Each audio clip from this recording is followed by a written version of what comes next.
Hello students, CDP के class में आपका एक बार फिर से स्वागत है।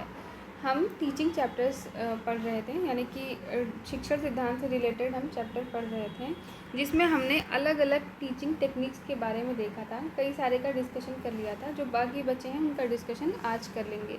तो देखिए, इसके बारे में हम ज़्यादा डिटेल में नहीं पढ़ेंगे क्योंकि ये आपका परीक्षा में आने वाला नहीं है। जो लॉन्ग आंसर यानी कि शॉर्ट आंसर जो क्वेश्चन होते हैं 2 मार्क्स वाले में, तो उसमें से ही ये पूछ सकता है। हालांकि इतना ये कितनी विधियाँ होती हैं ये पूछ लेगा। इसमें जो इम्पोर्टेंट टर्म्स होंगे बस वो बता दूंगी, बाकी इसमें हम ज़्यादा डिटेल में नहीं देखेंगे। तो जैसे कि अब आज है उदाहरण प्रविधि। तो आप सबको पता होगा कि जब एक टीचर पढ़ाता है तो अपने छात्रों को अलग अलग तरह के उदाहरण देता है। अब वो उदाहरण मौखिक भी हो सकते हैं या प्रदर्शनात्मक भी हो सकते हैं, यानी कि कुछ करके दिखाना, कोई चीज़ जैसे चित्र के माध्यम से, चार्ट के माध्यम से, ऐसा कुछ दिखा करके उदाहरण दे सकते हैं, या फिर मौखिक रूप से ही हम चीज़ों को बता सकते हैं। अब उद्देश्य क्या है? सब में सेम ही उद्देश्य होते हैं कि छात्रों को प्रेरित करना है, उनको आकर्षित करना है पढ़ाई के प्रति, उनको जो है अनुभव को विकसित करना है, जोड़ना है शिक्षा से, पाठ्य वस्तु को आसान बनाना है, बोधगम्य यानी समझने योग्य बनाना है। तो लगभग सब में सेम ही बातें हैं। तो अगर आपको शॉर्ट आंसर में लिखने के लिए आता है तो सब में ऑलमोस्ट सेम ही चीज़ें होती हैं, वो आप लिख सकते हो। सिर्फ आपको जानना है कि कौन सी टेक्निक क्या है। तो आई होप कि आप सबको उदाहरण पता ही होगा अच्छे से कि उदाहरण क्या होते हैं। नेक्स्ट है खेल या गतिविधि प्रविधि। ये थोड़ा इम्पॉर्टेंट है, यानी कि प्लेवे टेक्निक। इसमें क्या है? खेल खेल के माध्यम से शिक्षा प्रदान की जाती है।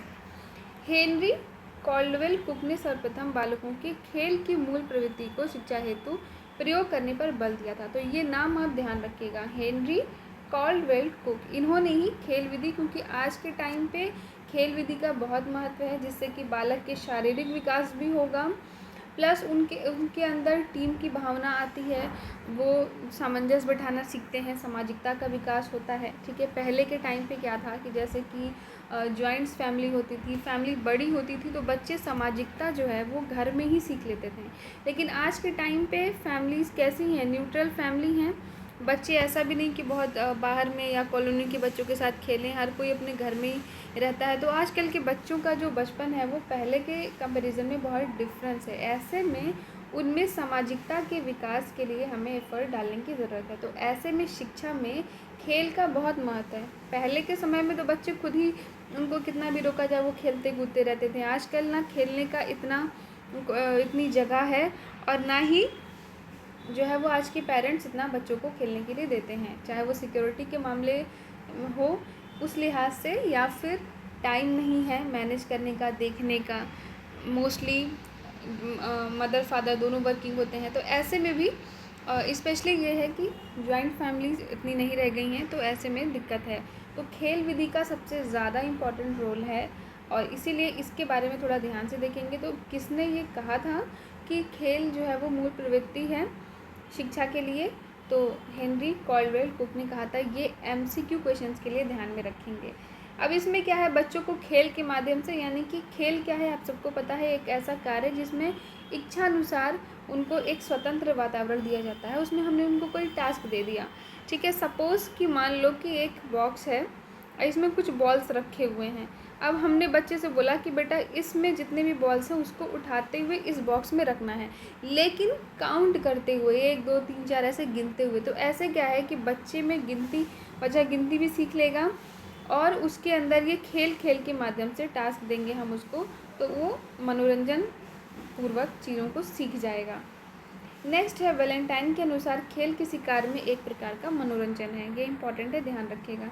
अब इसकी विशेषताएं क्या है कि इसमें बालक की रुचि पर अधिक महत्व देते हैं। इस प्रकार से कोई भी जो ज्ञान रुचि के साथ सीखा गया हो वो हमेशा स्थायी होता है। खेल प्रविधि के माध्यम से कठिन विषय भी सरल लगते हैं। चरित्र निर्माण का विकास होता है, सामाजिकता की भावना का विकास होता है, बालक में समन्वय, सद्भावना और सहयोग की भावना उत्पन्न होती है, शारीरिक और मानसिक विकास भी होता है। इसके अलावा ज्ञानात्मक विकास भी हो जाएगा, यानी खेल के माध्यम से हम चीज़ों को सिखा भी सकते हैं। अब कुछ दोष क्या है कि सभी विषय इस हिसाब से हम नहीं पढ़ा सकते खेल के माध्यम से, उसकी भी कुछ लिमिटेशंस हैं। और इस प्रविधि के माध्यम से शैक्षिक गतिविधि और उत्कर्ष की प्राप्ति में व्यवधान उत्पन्न हो सकता है। शारीरिक विकास को मानसिक और संवेगात्मक विकास की तुलना में अधिक महत्व दिया जा रहा है इस विधि में। नेक्स्ट है समूह चर्चा या सामूहिक चर्चा प्रविधि, यानी कि इसमें क्या करते हैं, ग्रुप डिस्कशन टेक्निक्स होती हैं। स्पेशली बड़े बच्चों के लिए ये ज़्यादा रिलेवेंट होता है। इसमें क्या है कि कोई एक टॉपिक है, कोई एक विषय है, कोई एक मुद्दा है, एक बात है जिसके बारे में सबको चर्चा करनी होती है। तो उससे क्या होता है, किसी के एक के मन का जो विचार है, जो ज्ञान है, वो दूसरे तक, दूसरे का तीसरे तक, इस तरह से सारे जितने भी ग्रुप में बच्चे होते हैं, तो एक तो उनमें जो है वो पढ़ाई के प्रति रुचि उत्पन्न होगी इसमें भी, क्योंकि डिस्कशन करना उन्हें अच्छा लगेगा। और कोई भी काम जब ग्रुप में होता है, यानी एक को देखकर दूसरे को भी करने का ऐसा मन करने लगता है। तो इसीलिए समूह चर्चा काफ़ी इम्पॉर्टेंट हो जाएगा। ये शिक्षण का एक बहुत ही अच्छा एस्पेक्ट है। इसमें किसी भी समस्या के अलग अलग पक्ष को बहुत व्यापक रूप से हम समझ पाते हैं। इसमें समायोजन और सहयोग की भावना का भी विकास होता है। सुनने की, बोलने की क्षमता का भी विकास होता है, क्योंकि मान लो ग्रुप में 5 लोग हैं, तो जब एक बोल रहा होगा तो 4 सुन रहे होंगे धैर्यपूर्वक, तो इससे उनके सुनने की क्षमता का भी विकास होगा। और 4 लोगों में अपनी बात जब वो बोलेंगे तो बोलने की क्षमता का भी विकास होता है। इसके अलावा उनकी जो विचार होते हैं वो स्वतंत्र होते हैं, तो उनको अपने विचार रखने का भी एक अच्छा मौका मिलता है, अपने आप को प्रदर्शित करने का मौका मिलता है। अब उद्देश्य हम नहीं पढ़ेंगे, लगभग सब में सेम ही है, ठीक है। प्रक्रिया भी नहीं देखेंगे, वही सेम बातें हैं।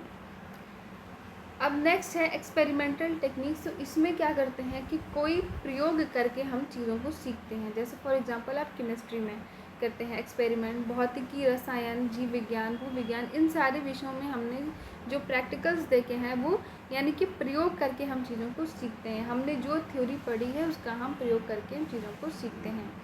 अब इसमें इसकी विशेषताएं क्या होंगी, लर्निंग बाय डूइंग हमने देखा था कि चीज़ों को करके सीखने से हम जल्दी सीखते हैं, वो सीखना स्थायी होगा यानी परमानेंट होगा, और इस प्रकार से हमें चीज़ें ज़्यादा अच्छे से समझ में आएंगी। तो नेक्स्ट इसमें से अब इसके कुछ जो गुण हैं, जैसे कि बालक में वैज्ञानिक दृष्टिकोण उत्पन्न होगा। इसमें बालक सक्रिय रहता है, सक्रिय रहने के कारण निश्चित लक्ष्य को प्राप्त कर लेगा। उसने जो भी छात्र ने पुस्तक में पढ़ा है उस ज्ञान का वो सत्यापन कर लेगा। इस विधि के द्वारा छात्र का ज्ञान स्थायी हो जाएगा, क्योंकि लर्निंग बाय डूइंग हुई है, यानी कि उसने क्या किया है, करके सीखा है, लर्निंग बाय डूइंग हुई है। नेक्स्ट अब इसके कुछ दोष हैं, तो हर वही सेम चीज़ें देखिए, गुण दोष लगभग सब में कॉमन है। इसमें भी वही बात कह रहा है कि सभी विद्यार्थी के लिए, सभी सब्जेक्ट्स के लिए ये उपयुक्त नहीं है। कक्षा में पिछड़े और मंद बुद्धि वाले बालक प्रयोग नहीं कर पाते हैं, तो वो पिछड़ जाएंगे और भी ज़्यादा। इसमें समय भी बहुत ज़्यादा लगेगा, टाइम टेकिंग है, तो ऐसे में पाठ्यक्रम पूरा नहीं हो पाएगा समय रहते हुए, और अध्यापक को हर एक विद्यार्थी के पास जाकर निरीक्षण करने में भी कठिनाई होगी, इसमें पैसे भी अधिक खर्च होंगे। अब नेक्स्ट है कुछ सुझाव है। तो इसमें सुझाव क्या है कि विद्यार्थी की शारीरिक श्रम के प्रति निष्ठा उत्पन्न हो सके, इसके लिए अध्यापक को कुछ ना कुछ प्रयत्न करना चाहिए। प्रयोगात्मक कार्य का चुनाव करते समय शैक्षिक महत्व और उसके उद्देश्य पर ध्यान देना चाहिए। पूर्व नियोजित होना चाहिए जो भी टेक्निक्स हैं, और इस क्रियान्वयन में शिक्षा का कार्य पथ प्रदर्शक का होना चाहिए, यानी कि वो बच्चे को केवल पथ प्रदर्शन करे, सहयोग करे, लेकिन खुद से करने के लिए प्रेरित करे। नेक्स्ट है वाद विवाद यानी डिबेट टेक्निक्स। इसमें क्या है, एक टॉपिक को लेकर के दो लोगों के बीच में, यानी एक श्रोता होगा, एक वक्ता होगा, किसी एक टॉपिक को लेकर के कोई एक पक्ष में और फिर दूसरा कोई विपक्ष में बातें करता है, इस तरह से एक निष्कर्ष तक निकलते हैं। तो यही वाद विवाद टेक्निक्स है। नेक्स्ट है कार्यशाला प्रविधि यानी वर्कशॉप टेक्निक। तो ये भी कुछ नया है, तो थोड़ा इम्पोर्टेंट हो जाएगा। अब इसमें क्या है, दो पक्ष है, सैद्धांतिक है और व्यवहारिक है, यानी कि अनुदेशन पद्धति द्वारा सैद्धांतिक पक्ष का विकास किया जाता है, यानी कि टीचर लेक्चर देता है तो सिद्धांत को बताता है, उसके बाद फिर उस कार्य को करके देखते हैं कार्यशाला में। क्रियात्मक पक्ष के विकास के लिए फिर उनको प्रशिक्षण दिया जाता है। सेवारत शिक्षकों को नवीन प्रकार की परीक्षाओं की रचना, अनुदेश के निर्माण, नवीन प्रकार की पाठ्य योजना की रचना, शिक्षण अधिगम उद्देश्य को व्यवहारिक रूप में लिखने के लिए प्रशिक्षण की आवश्यकता होती है, तो इसी के लिए कार्यशाला प्रयोग किया जाता है, यानी कि वर्कशॉप लगाए जाते हैं। यानी कि इसमें भी एक तरह से जैसे प्रैक्टिकल्स होते हैं, सेम इसमें भी क्या है कि आप उस कार्य को करके देख रहे होते हो कुछ समय के लिए। नेक्स्ट है, अब सेम चीज़ें हम रिपीट नहीं करेंगे, यानी कि उद्देश्य, गुण, इसको हम नहीं देखेंगे। यहाँ इंपॉर्टेंट है, कार्यशाला का कार्यकाल 3 दिन से 10 दिन तक का रखा जाता है, यानी एक प्रकार की ये ट्रेनिंग होती है। नेक्स्ट है भ्रमण या पर्यटन, यानी कि आप सब अपने स्कूल टाइम पे पिकनिक पर जरूर गए होंगे, ठीक है। तो पिकनिक का मतलब क्या है कि आप चीज़ों को घूम कर, जैसे फॉर एग्जांपल ज्योग्राफी में आपने जो चीज़ें पढ़ी होंगी, तो आपने उन चीज़ों को जब सामने से देखा होगा, लाइव देखा होगा, तो वो चीज़ें ज़्यादा आपको अच्छे से समझ में आएंगी। तो ये आपका भ्रमण या पर्यटन प्रविधि होता है। अब इसमें क्या है, चीज़ों को आप सामने से देख रहे हो तो शिक्षण का रोचक होगा, बोधगम्य होगा, सामाजिक पर्यावरण विषय रुचिपूर्ण बन जाएगा। इसमें अलग अलग जो तत्व होंगे, धारणाएं होंगी, उन सबको देखने में मदद मिलेगी। वास्तविक अनुभव होगा, प्रत्यक्षीकरण के द्वारा चीज़ों को सीखना आसान हो जाएगा। छात्रों में अनुशासन, उत्तरदायित्व का निर्वाह, परस्पर सहायता और सहयोग की भावना का भी विकास होगा। नेक्स्ट है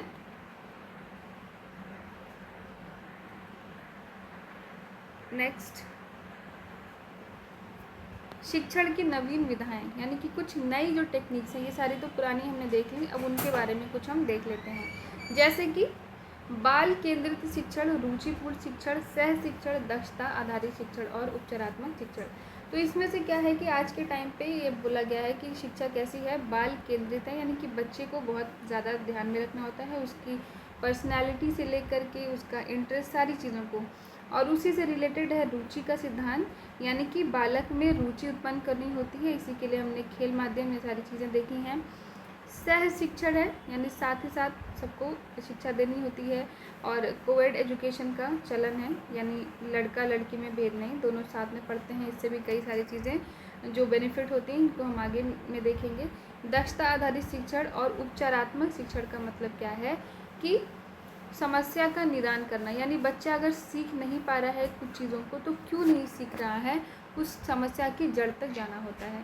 तो यहाँ से ये इम्पॉर्टेंट है, इसको हम ध्यान में देखेंगे। पहला है बाल केंद्रित शिक्षण।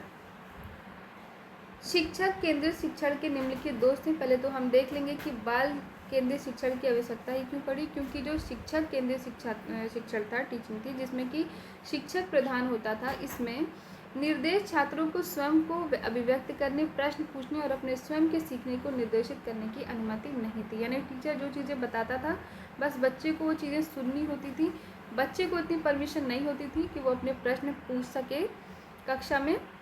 नेक्स्ट है, ये विधि तब सबसे अच्छा काम करती है जब प्रशिक्षक पाठ को रोचक बना सके। इसके अभाव में छात्र ऊब जाते हैं, उनका दिमाग भटक जाता है और वे महत्वपूर्ण जानकारी चूक सकते हैं। यानी कि ये विधि तभी अच्छी हो सकती है जब जो टीचर है वो एक योग्य हो, प्रशिक्षक के तौर पर हो, और एक ही बार में, यानी कि उसे खुद पता हो कि छात्र कहाँ कहाँ उनको समस्याएं हो सकती हैं और किस प्रकार के प्रश्न उनके मन में आ सकते हैं, वो पहले से ही सिखा दे। अदरवाइज़ जो क्लास होगी वो बहुत बोरिंग हो जाएगी और बच्चे सीख नहीं पाएंगे।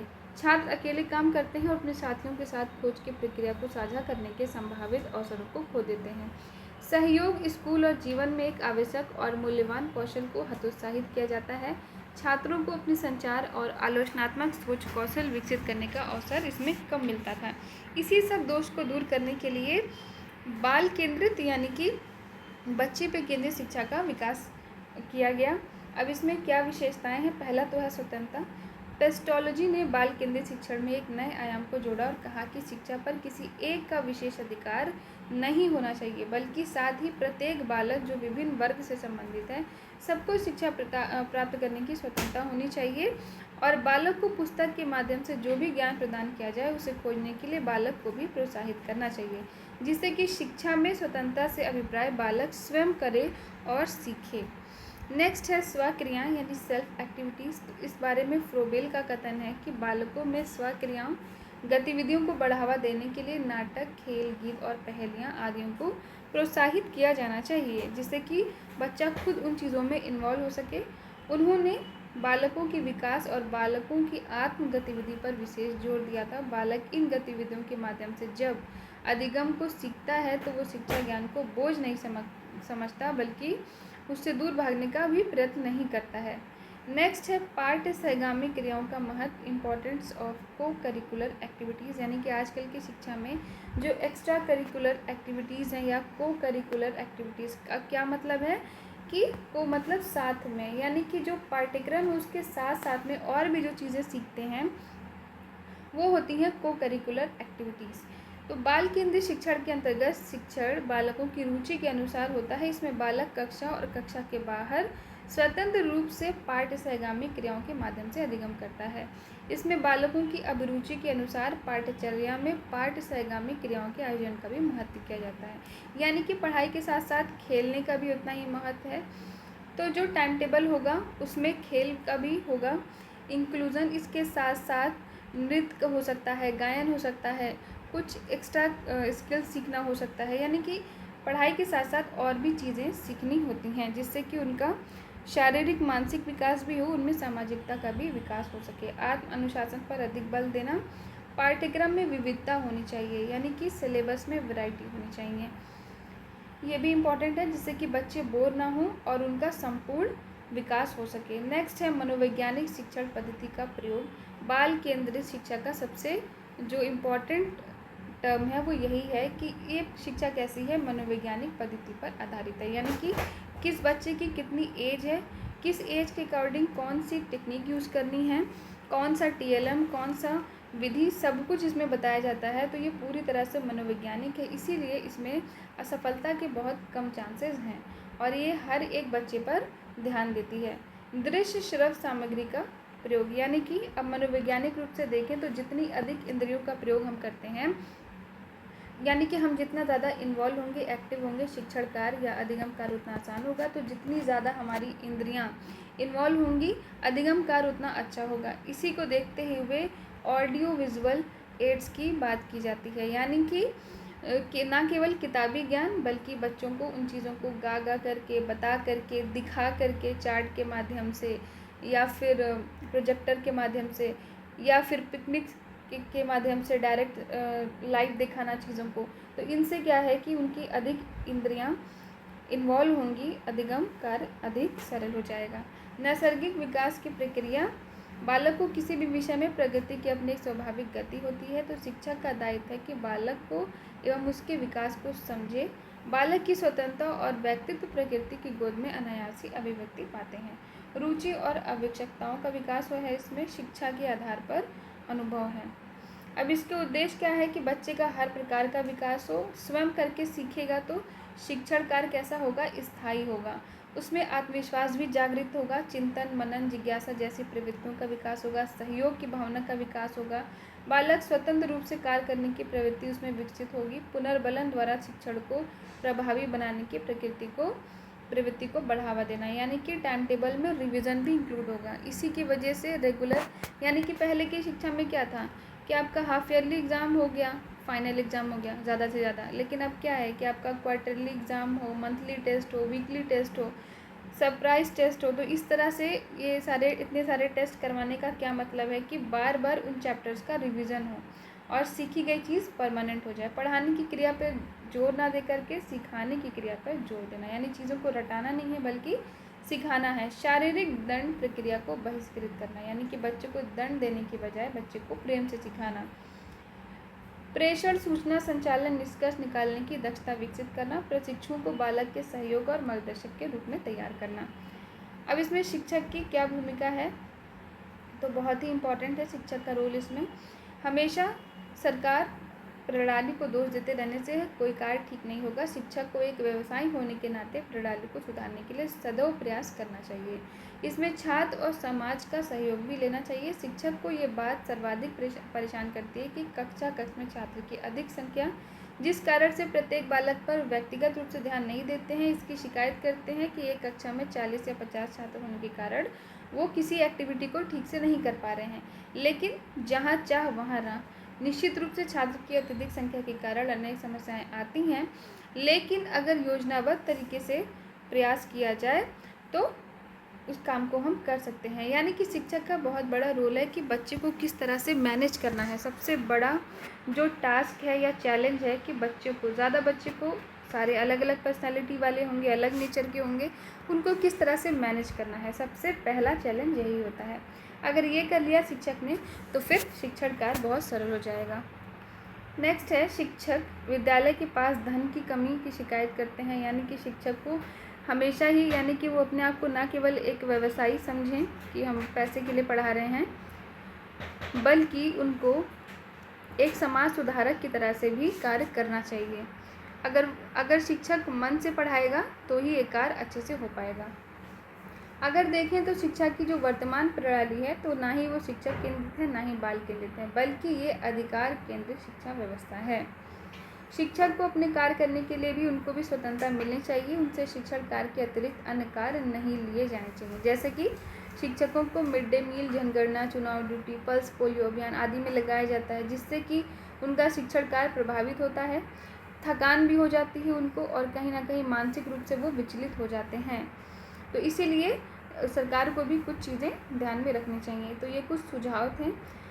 नेक्स्ट है बाल केंद्रित शिक्षण का महत्व क्या है। तो इसमें शिक्षण बालक को प्रधान मानकर शिक्षण पर बल देता है, इसलिए इसका बहुत महत्व है। बाल केंद्रित शिक्षण सरल और रुचिपूर्ण होता है। इसमें शिक्षक बालक को अभिव्यक्ति का अवसर देता है, यानी कि जो बच्चा है वो स्वतंत्र होता है, तो उसमें ज्ञानेंद्रियां प्रशिक्षण पर बल दिया जाता है।